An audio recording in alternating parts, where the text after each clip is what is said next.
Hi everyone, once again I welcome all of you my YouTube channel Independent Learn Education, जिसमें हम educational psychology के chapter को पढ़ रहे थे। आपको इस चैनल के ज़रिए हेडमास्टर, हेडमिस्ट्रेस, लेक्चरर एजुकेशन और जितने भी टीचिंग जॉब्स हैं उनकी पेडागोजी पोर्शन को प्रिपरेशन करने का मौका मिलेगा। आज हम एजुकेशनल साइकोलॉजी के अंदर लैंग्वेज को डिस्कस करेंगे कि लैंग्वेज क्या है, जो एक इम्पॉर्टेंट टूल है कम्युनिकेशन का। Language is our system of using words to communicate. It includes using words and gestures to say what we mean and understanding what others say. अब लैंग्वेज के अंदर ये कम्युनिकेशन टूल है जिसके अंदर words भी हैं, गेस्चर्स भी हैं, ठीक है। इन राइटिंग भी आप किसी को कुछ समझा सकते हैं, ठीक है। तो सिंपली हम इसे कहते हैं कि अपनी बात को पहुंचाने का तरीका, वो क्या है, लैंग्वेज है, ठीक है। बेशक वो इशारों की ज़ुबान ही क्यों ना हो, ठीक है।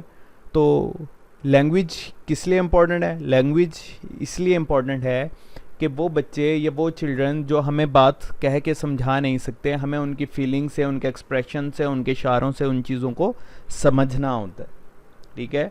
तो लैंग्वेज इसलिए साइकोलॉजी के अंदर बहुत ज़्यादा इम्पॉर्टेंट है कि बच्चे के एग्रेशन को देख के उसका ऊंचा बोलना, स्लो बोलना, लाउडली, स्लोली, हंस के बोलना, हम सारी चीज़ें इन चीज़ों को देखकर उसके मूड का अंदाज़ा लगाते हैं या उसके बिहेवियर का या उसकी नेचर का अंदाज़ा लगाते हैं, वो किस तरह के एनवायरनमेंट में रहा है और कैसी उसकी ग्रूमिंग हो रही है। तो हम डिफरेंट स्टेजेस पढ़ेंगे या फेज़ पढ़ेंगे इसके अंदर लैंग्वेज के, कि वक्त के साथ साथ कौन कौन से लैंग्वेज जो फेज़ हैं वो इंसान के अंदर डेवलप होते हैं। So first of all first phase is crying, ठीक है, 0 to 1 मंथ, यानी कि इसके अंदर जो एज होती है वो बच्चे की वो 0 to 1 मंथ होती है। और इस एज के अंदर बच्चा क्या है, मुसलसल रोता रहता है, ठीक है। आपने देखा होगा यंग न्यूबॉर्न बेबीज़ मुसलसल रो रहे हैं। Children cry when feel pain और any other trouble to get parent attention. बच्चे के रोने की वजह क्या होती है? या तो वो पेन फील कर रहे होते हैं या कोई और ट्रबल है, या उन्होंने उसको भूख लग रही है, ठीक है, या उसको भूख लग रही है, पेन हो रहा है, ठीक है, उसको कोई तकलीफ़ है, ये पेरेंट की अटेंशन चाह रहा है वो, ठीक है, उसे टॉयलेट की हाजत हुई है, उसके लिए वो रो रहा है, ठीक है। तो फर्स्ट फेज़ के अंदर मुसलसल बच्चे के खाना पीना हर चीज़ का ताल्लुक उसके रोने से ही समझा जाता है। तो वो माँ बेहतर समझती है कि इसको रो रहा है तो इसकी क्या रीज़न हो सकती है, ठीक है। तो उसके लिए वो देखते हैं कि उसका पैम्पर चेंज करना है, उसको खाना खिलाना है। अगर उसके बाद भी वो रो रहा है तो वो फिर वो थर्ड सिचुएशन की तरफ जाते हैं कि इसको कहीं पेन तो नहीं है, इसके पेट में पेन तो नहीं है, ठीक है। फिर वो चीज़ों को ऑब्ज़र्व करके देखते हैं या उसको बुखार तो नहीं है। फिर पेरेंट को पता चलता है कि उसके क्या सिचुएशन है। ये थी फर्स्ट फेज़। उसके बाद सेकंड फेज़ आती है जिसमें बच्चे की एज हो जाती है 1 to 6 months. Children have similar sound mostly produce vowel sounds, ठीक है। बच्चे के अंदर अब वो रोने से रोना उसका कम हो जाता है, रोता तो है लेकिन रोना कम हो जाता है। अब वो इस तरह की साउंड जैसे वॉवल साउंड, ऊ, आ, ई, इस तरह के साउंड्स को वो प्रोड्यूस करना स्टार्ट कर देता है। यानी कि जब वो खुश होता है तब वो इस तरह की साउंड करता है। अगर उसे किसी और चीज़ कोई पेन हो रहा है या वो डिस्कम्फर्ट के अंदर पोजीशन के अंदर है तो वो क्या है, रोता है। तो अब ये क्या हुआ, सेकंड फेज़ के अंदर वो पहले फेज़ में क्राइंग से होता हुआ अब ऊ, आ, ई की तरफ आ गया है। इस फेज़ में उसकी लैंग्वेज डेवलप हो गई। थर्ड फेज़ बैबलिंग करना स्टार्ट हो जाता है। अब ये बैबलिंग क्या है, इसके अंदर बच्चे की जो एज है वो 6 to 9 मंथ्स होती है।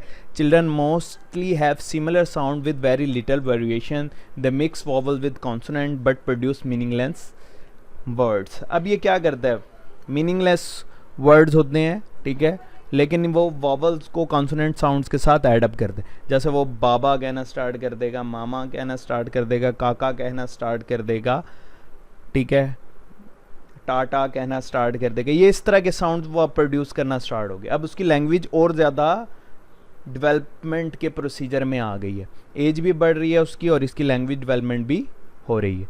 उसके बाद इसकी फोर्थ फेज़ आ जाती है। फोर्थ फेज़ के अंदर अब बच्चे की एज हो जाती है 9 month to 12 months. It means वो 1 ईयर का तकरीबन हो जाता है।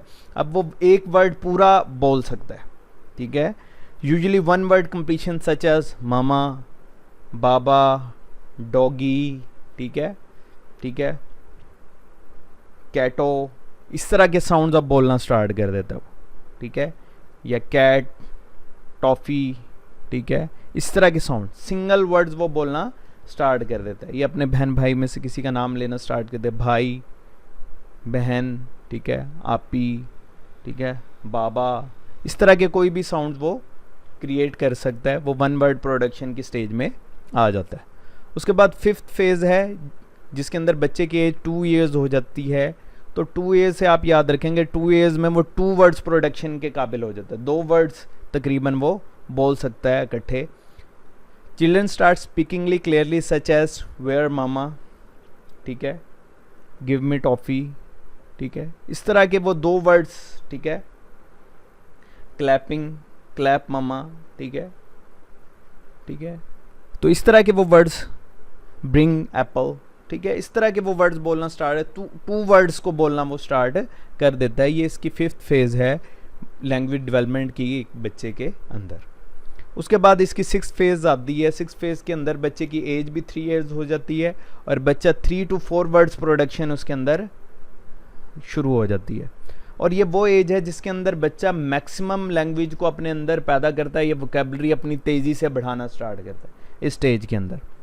Children speaking more clearly by using 3 to 4 words, अब वो कंबाइन करके वेयर इज़ मामा, ठीक है, ब्रिंग मी ग्लास वाटर, ठीक है, 3 to 4 वर्ड्स को ऐड कर रहा था, गिव मी पेंसिल, ठीक है, इस तरह के वर्ड्स वो यूज़ कर रहा होता 3 to 4 वर्ड्स को इकट्ठा करके।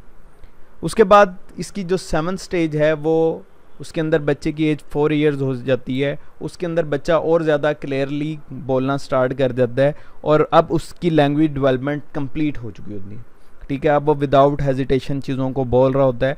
अगर उसे एक अच्छा सोशल इन्वायरमेंट मिले तो बच्चे की कॉग्निटिव डेवलपमेंट बड़ी बेहतरीन हो जाती है, ठीक है, क्योंकि सोशल इन्वायरमेंट में जितना वो लोगों से इंटरेक्ट करेगा, छोटों से बड़ों से, उसका मेंटल लेवल उतना तेज़ी से क्या होगा, डेवलप होना